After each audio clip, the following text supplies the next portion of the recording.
Welcome to Wild Flow, the podcast with me, Charlotte Pointeau. I'm a menstrual and moon cycle coach here for the awakened woman ready to reclaim her body, menstrual cycles, and feminine power, and to lead and live in flow with nature's wisdom.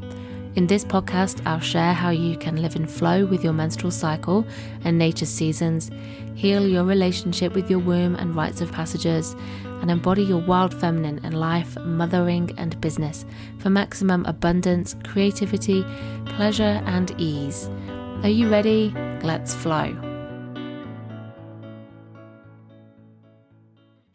Hi, welcome back to Wild Flow with me, Charlotte. It's so lovely to have you here.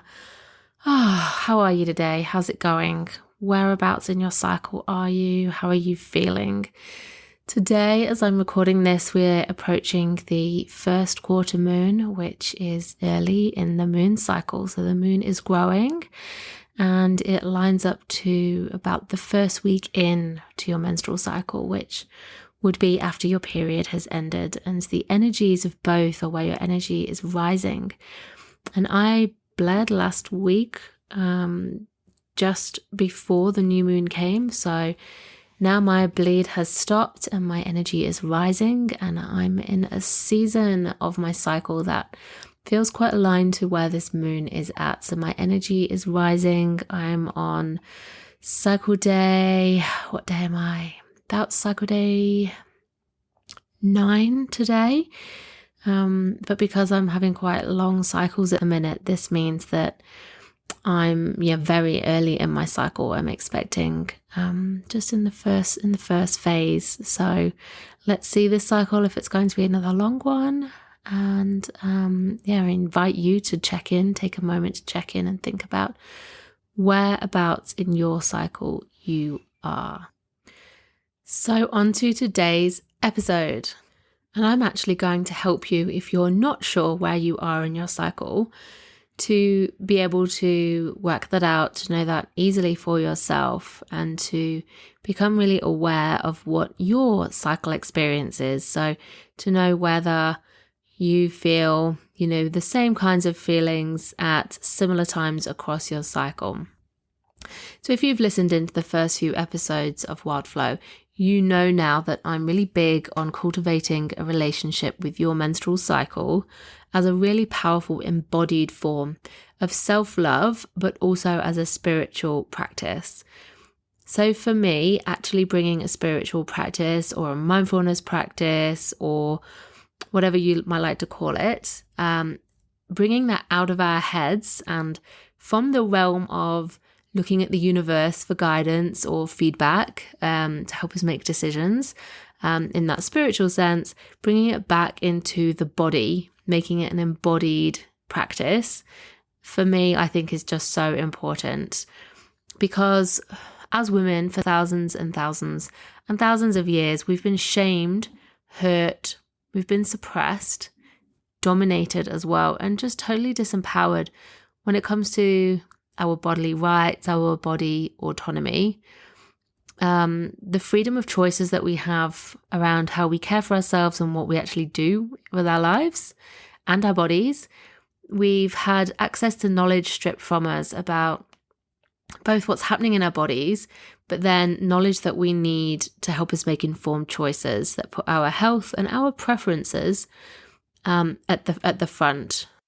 We've been really taught over generations to distrust our bodies, to look to medical experts for the answers, who are usually men trained in systems that value the male body, and they research the male body because they are bodies that don't fluctuate like a female body does. So their hormones don't circulate and cycle and change in that, monthly cycle. They have a daily cycle, which makes them much more, from a medical point of view, predictable, and makes them easier to research because the variables are less, they're more consistent. And so it's easier for them to research to work out cause and effect with, medicines and what's happening, etc.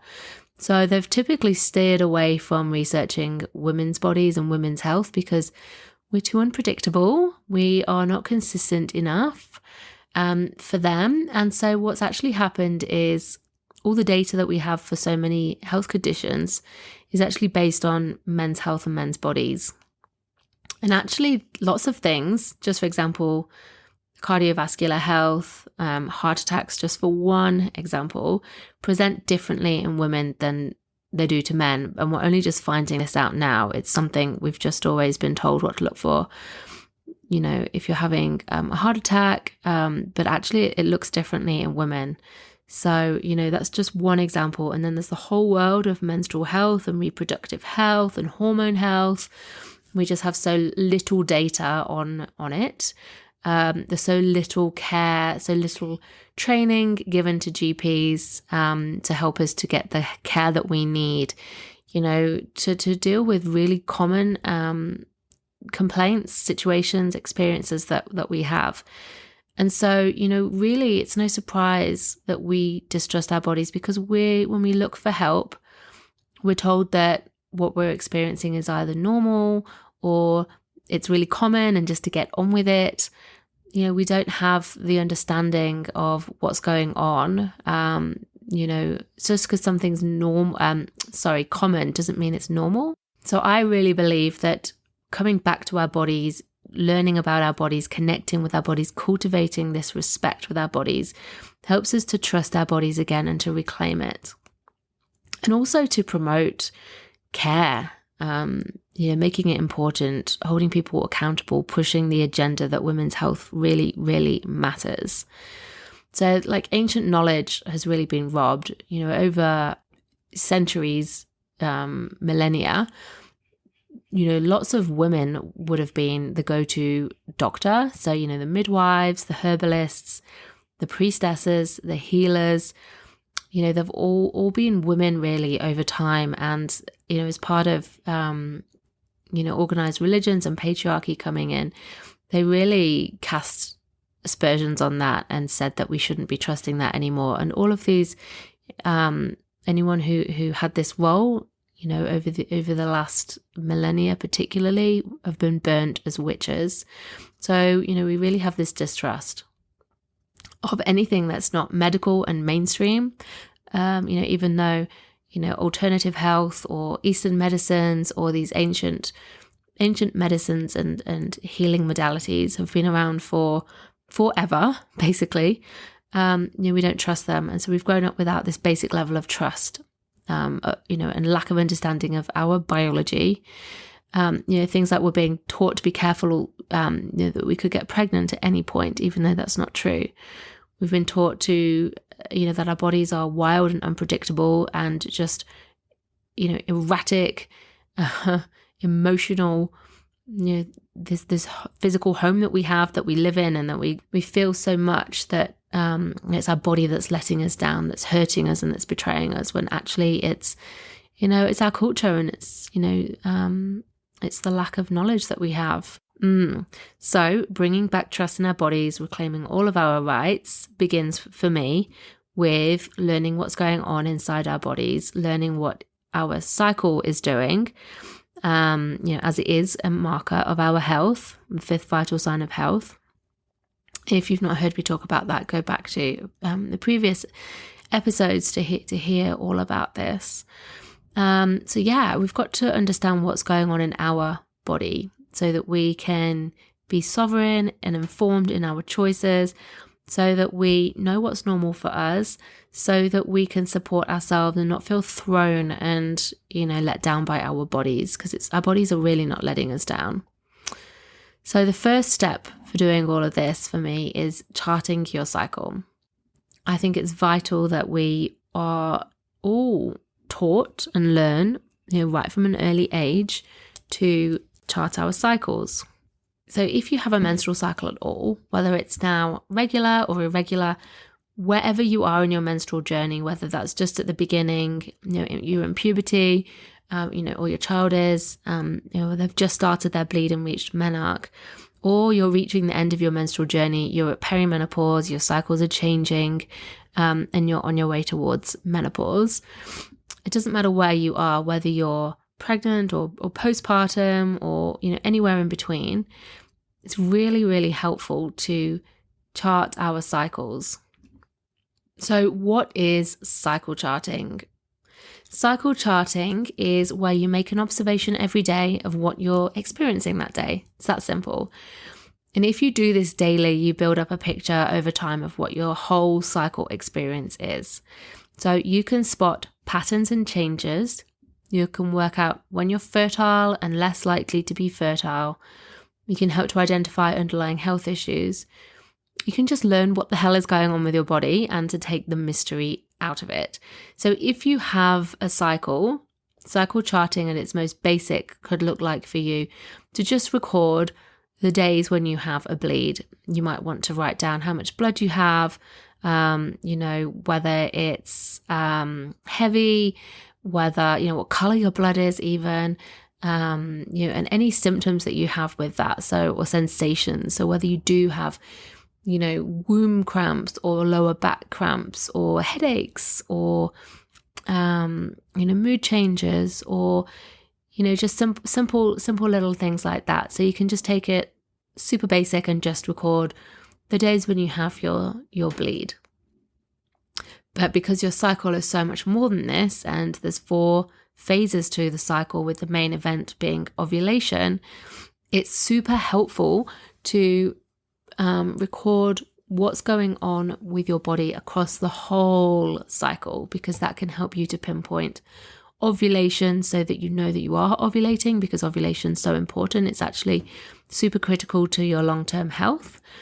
It's essential if you're trying to fall pregnant. But even if you're not trying to fall pregnant, you really want to be ovulating, because it helps to generate your reproductive hormones, which are so important for your whole physical health and well-being across your life, really. So you can take it further. You could also record each day, not just the blood. You could record, your energy and mood level. So do you have high energy or low energy? Do you have a low mood or, a positive, buoyant mood? It can be that simple, just ticking, high or low for either of those things. Of course, you can go so much deeper into it and start writing descriptive words as well. But if you just wanted to keep it simple, you could just mark those kinds of things.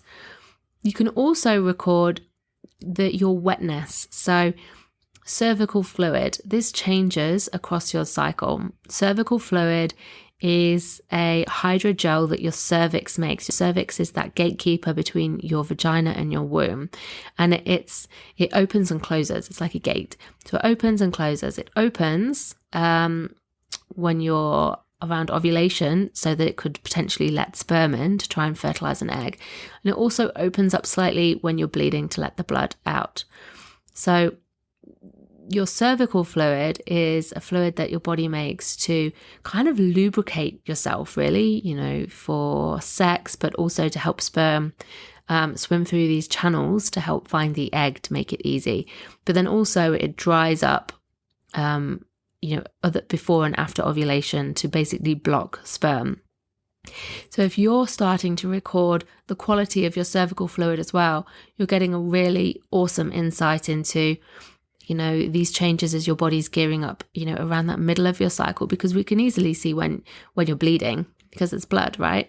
But how do you know when you're in the middle of your cycle around ovulation? And you can tell that by looking at your cervical fluid just as one marker. So I go into much more detail in what these changes look like, how you can pinpoint these changes. In a free guide that I've got for subscribers. So if you don't have this, you can go to my website, download your free menstrual and moon cycle guide, and it's got an introduction to charting your cycle. So everything that's in this episode is in written form for you as well, and I've got templates, and I'm going to tell you much more about that too. But if you want to know specifically more about your cervical fluid, that's captured in this free guide too. So even if you just wrote down, whether your cervical fluid felt thick and dry and sticky and claggy, or whether it was, because that's infertile fluid, or if it gets really wet and thin and slippery, that's fertile cervical fluid, and that's the kind that you'll get around the time of ovulation. Now, it doesn't mean that you have ovulated. If you see this really wet, slippery, sometimes even stretchy, some people call it snotty, or I think of it as like having, like melted mozzarella on a pizza, how it stretches. It could be a bit like that too. So that doesn't mean that you have ovulated, but it means that your body is trying to ovulate. So it's not a definite thing. So you can record on, what kind of cervical fluid you've got too. Then you can also layer on life events. So what's happening in your life, and this can help to paint a richer picture of what's interplaying with your cyclic experience. So are you having a stressful day? Are you having a holiday? Have you had, chaos and surprise and change happen that you weren't expecting? Has there been disharmony, arguments, tension, these kinds of things, like a big deadline or a work day as well. These kinds of things can just add a bit more richness to your cycle charting. If you're trying to conceive, or if you have before, you might have heard of fertility charting. And I just want to point out that this is really different. So that's really about pinpointing your fertile window. And you might have heard of or done before charting your BBT, which is your basal body temperature, using a very specific thermometer. And that's about pinpointing ovulation with, the intention of trying to fall pregnant in that very specific fertile window. So that's fertility charting. That's not what I'm talking about here. That might be something that you do. But for me, doing this cycle charting, without really honing in on, are you ovulating and trying to fall pregnant? This way is this cycle charting is different because it's much more of a mindfulness practice. It's much more of a check-in with, your whole self, like the bigger picture. And also you can do this if you're not trying to conceive, and even if you don't have a cycle. So if you don't currently have a menstrual cycle, it's still a really beautiful practice to check in with yourself, to check in with what's going on. You might not be marking blood or cervical fluid, but you can still be checking in with yourself in how you're feeling. And a beautiful, beautiful practice that I learned from Claire Baker, who is one of my teachers. I did her cycle coach course. She has a practice called the 4 bodies check-in, and I adore this. And Claire has given me permission to share this far and wide because I think it's really powerful. So the 4 bodies check-in is something that I do as part of my daily cycle charting practice, even though I've, not had a cycle for very long, being postpartum and breastfeeding, even though my cycle is really irregular, I love to do this 4 bodies check-in because it's such a beautiful mindfulness and spiritual practice that brings me back to my body. So what it is, it's checking in with my inner 4 bodies, which are my physical body, my emotional body, my mental body, and my spiritual body. And what I do is I take a moment to pause, breathe, let my mind stop thinking about all of the to-dos, or what's just been happening in my day, and just come back. So that might take a couple of breaths. It might take me a little bit longer, depending on what's been going on. But when I do that, I tune into how I'm feeling physically. So how's my body feeling? How's my energy? And I might think of 1 or 2 words, and I would write that down on, as part of my charting process. So physical body, it might be sore back. Might be, good energy. And then I'll go on to my emotional body. So how am I feeling emotionally? I'm feeling a little bit tender but excited. Then I go on to my mental body. How am I feeling mentally? I'm feeling clear, but a little bit frustrated as well, because I know that my kids are going to be home any minute, and it's a challenge for me to record these sessions without being interrupted, around my 3 children. So there's definitely a sense of, can I get this done? Spiritually, how am I feeling? I'm trusting that all is well. I'm not feeling very, very grounded, not as grounded as I would like to be. So maybe what I will do after this is to really spend a little bit more time trying to ground myself, to calm down and to be present. I can feel my mind already racing towards what's going to happen later in the day. So that for me is my 4 bodies check-in, and I might just write down, the keywords in there as part of my cycle charting. So that you can do whether you're feeling, whether you have a cycle or not. And by putting this onto your chart, which I'll tell you about in a minute, how you actually cycle chart, you can get a real snapshot, a real sense of how you're feeling day to day. And you can look back and see patterns and line it up with what's happening, whereabouts in your cycle you are as well. Fully recommend everybody do a 4 bodies check-in as part of their cycle charting practice.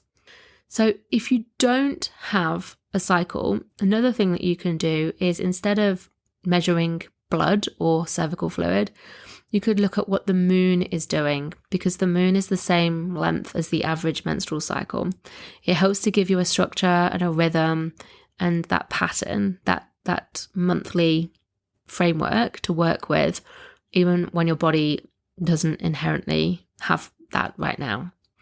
So it can be a really nice way to feel grounded, to keep checking in, because when you don't have a cycle, it can leave you feeling, or if it's irregular, it can leave you feeling a bit lost, a bit scattered, a bit unsure where you're at. It can cause frustration. This is a nice way of just coming back to yourself and feeling a sense of calm. So noticing what phase the moon is in, instead of blood. And I'll tell you a little bit more about this. So how do you actually cycle chart? Okay, so there are heaps of apps out there. I'm not going to name any. There are quite a few. You might use an app. You might know of apps. Apps, of course, are super convenient because they're on your phone. They often pull up, patterns. You can put shading on there. It can do like prediction stuff too.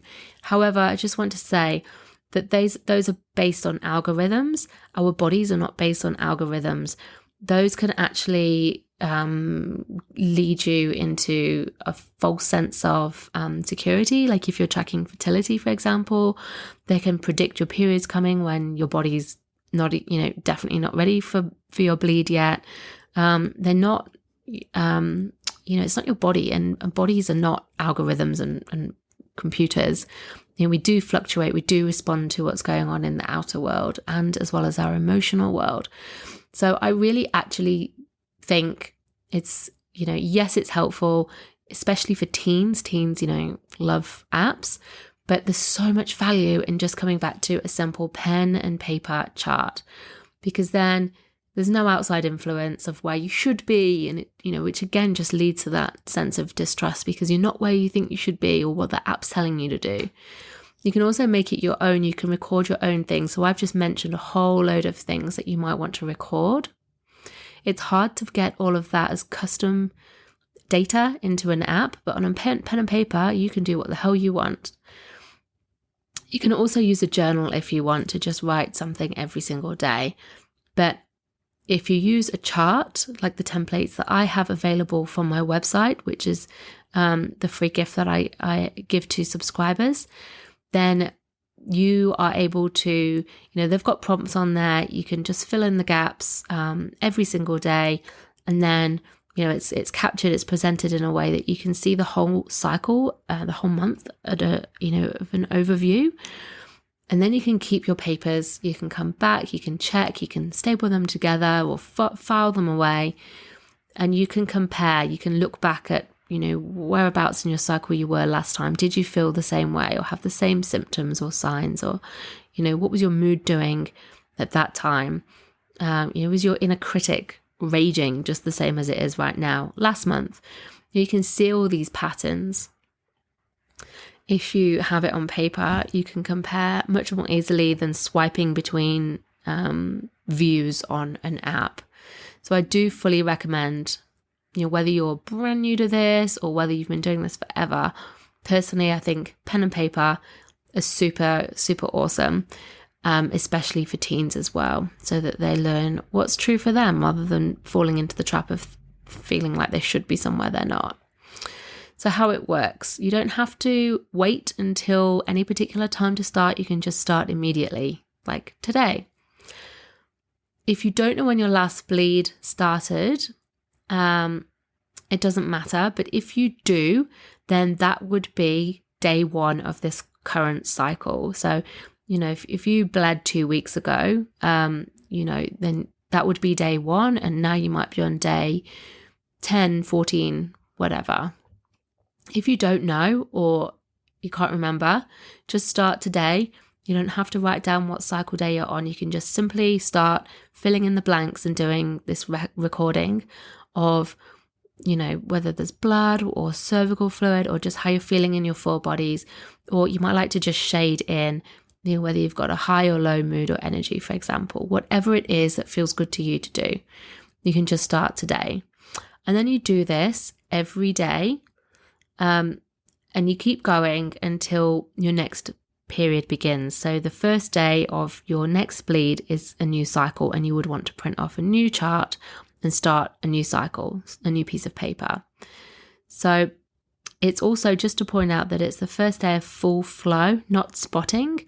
Spotting being, I'm sure you know, but just in case there's any younger listeners listening, spotting is when there's just a few drops of blood and, it's not consistent. It might be dark red, it might be pink or bright red, but it's just a little bit. A full flow is what you're looking for when it's continuous, consistent.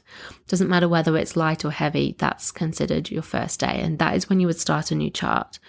So yeah, if you're in the middle of your cycle, you can start today. It doesn't matter. If you don't have a cycle and you're following the moon, then you, instead of starting your next piece of paper on the first day of your bleed, you can start your next piece of paper, your next chart, on the day of the new moon. So wherever you are, even if you're coming towards the end of your cycle, you can just start today and keep going. So essentially that's it. I really love to make a ritual of it, and I would encourage everybody to make a ritual of it for that really beautiful self-connection, to build a practice out of it, a moment to come back to your body, back to yourself, either before the day starts or as the day ends. Personally, I love to do this just before bed. So I hop into bed, I pull my chart out. Sometimes I might light a candle or even rub a bit of oils on my body before bed. And I like to have a cuppa, something warm. As I said before, I love to take a moment to breathe, to close my eyes, to let the whole day go and soften and come back to my body.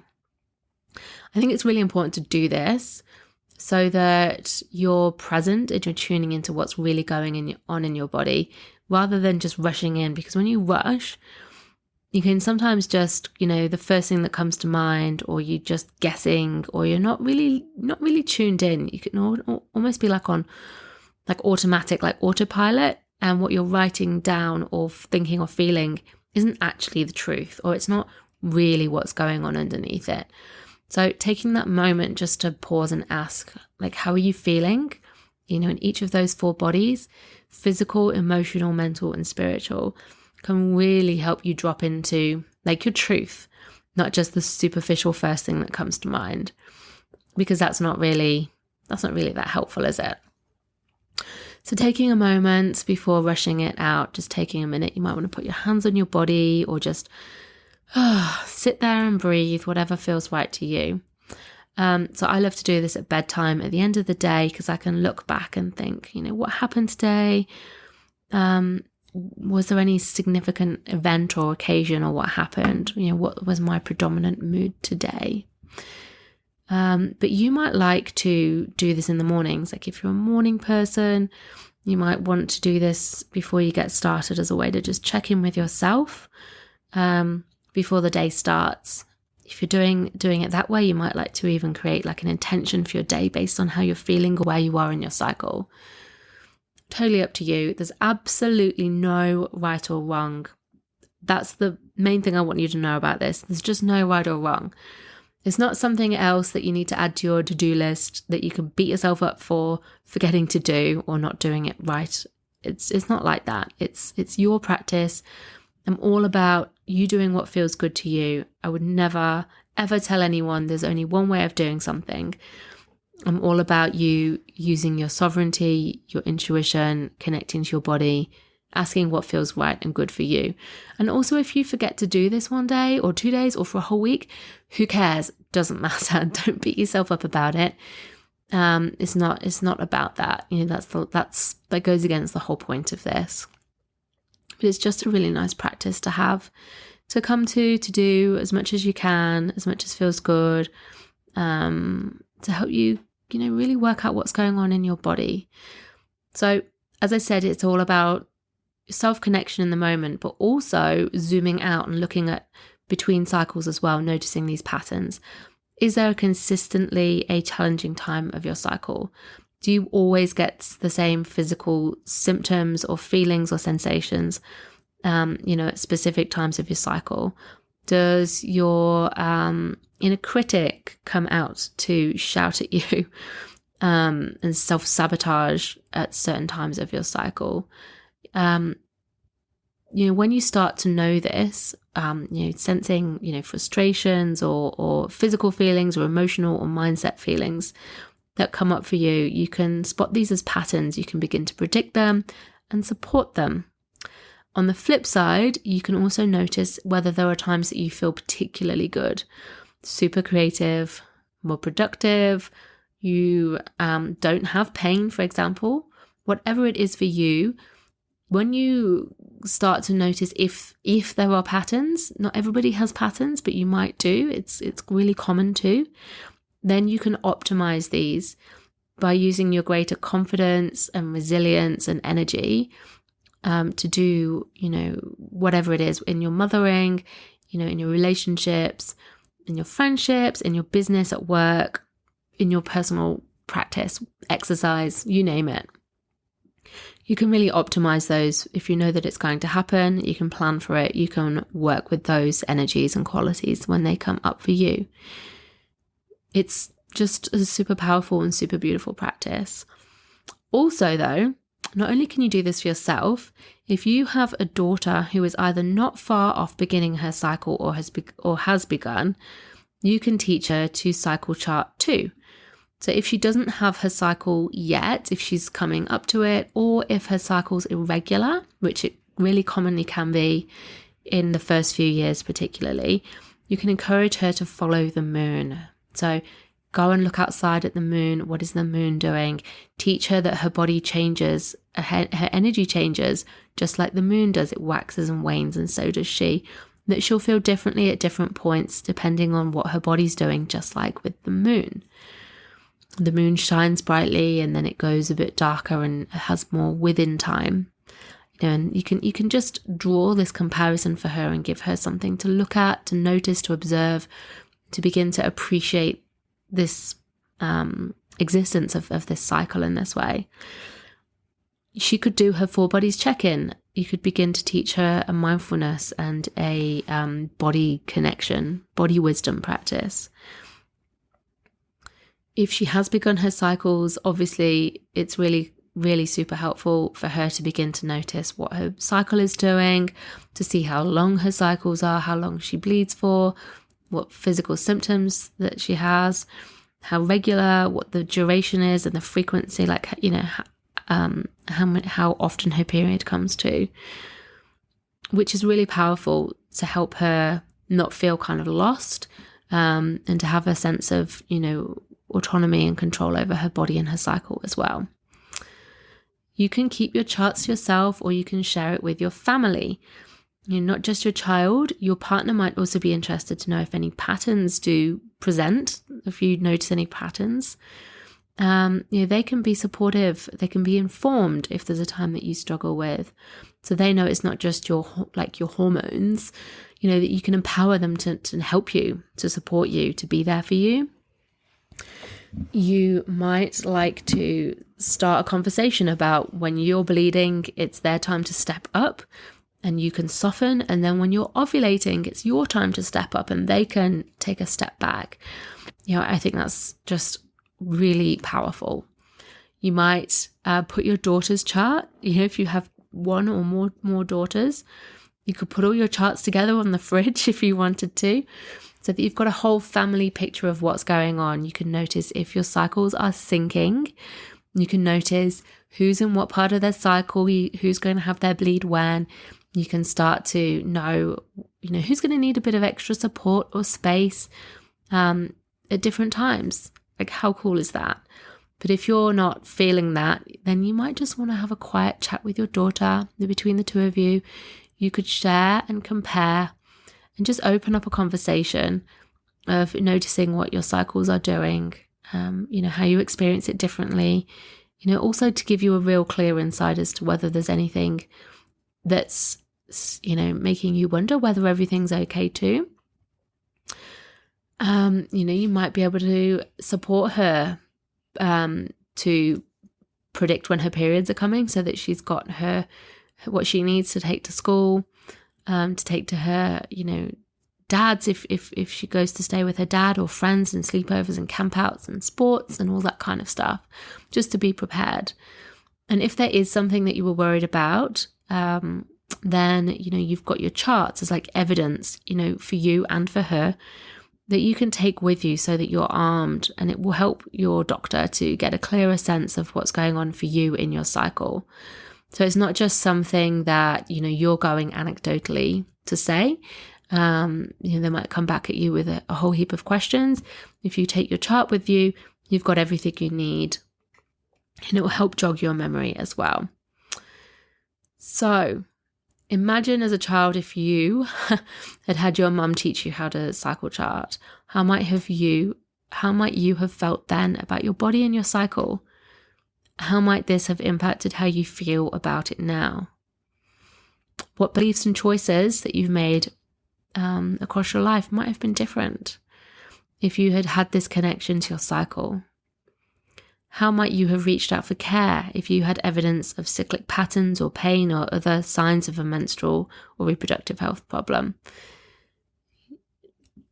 You can give this to your child. It's not too late to do this for yourself as well. Whether you are cycling or not, just having this beautiful practice, on a more spiritual sense, building trust and that connection with your body is so powerful. And you can give this to your child, to your friends, to your family. We can make this conversation mainstream, make it really normal. We can bring the men in as well, the boys in your life, so that, they're aware of what's going on. They understand that there's a cycle at play here. It's not just scary blood or hormones. And, this is how we start to create ripples of change. So if you are looking for a template, a chart, I've got two different types of charts that are available as part of a free ebook that I've got for subscribers. So the two charts, one is a long, like a box, it's rectangular. So it's got space for various prompts to use every day. I've also got a round one. So it depends, because everybody's different. Some of my clients prefer the long ones, some prefer the round ones. Depends, on what floats your boat. You can take your pick, you can try them both. It's totally up to you. So I've got the two charts, and I've got a guide to how to chart your cycle. I've got the guide on how to do your 4 bodies check-in. There's information on about the moon phases that you can pop in there too, how your cervical fluid changes, just to help you really set up a cycle charting practice, whether it is for your health or your fertility, or whether it's more of a spiritual daily practice to just really understand what's going on with your body, whether this is something you want to share with children or your family as well, or just keep it for yourself as a beautiful ritual. You can get this guide from my website. Pop your details in at www.charlottepointeau.com, subscribe, and you'll receive this straight away. I would love to know what you thought to this episode, whether there was a key takeaway for you, whether you're already charting your cycle, on how you love to chart your cycle, whether there's something that I've suggested here that you might incorporate into your practice, whether you are completely new and have never done this before and what you think about it. I'd love you to get in touch and let me know. It means heaps to me to hear your feedback, to know how this is received, and I'd love to hear your experience too. So until next time, loves, take care, be well, and happy cycle charting. So much love. Bye. Thank you so much for listening in. If you're loving this podcast and you'd love to help me spread the wisdom shared, please leave a review or rating, or share this with somebody who you think would love to listen in. I'm really passionate about creating ripples of change and getting this information to more women, girls, and people with a cycle so that they can reclaim their cyclic natures too. And if you'd love to dive in deeper with learning more about how to connect with your cycle and rites of passages, come and join our free Wild Flow Circle community, or choose a course and learn with me on my online learning hub.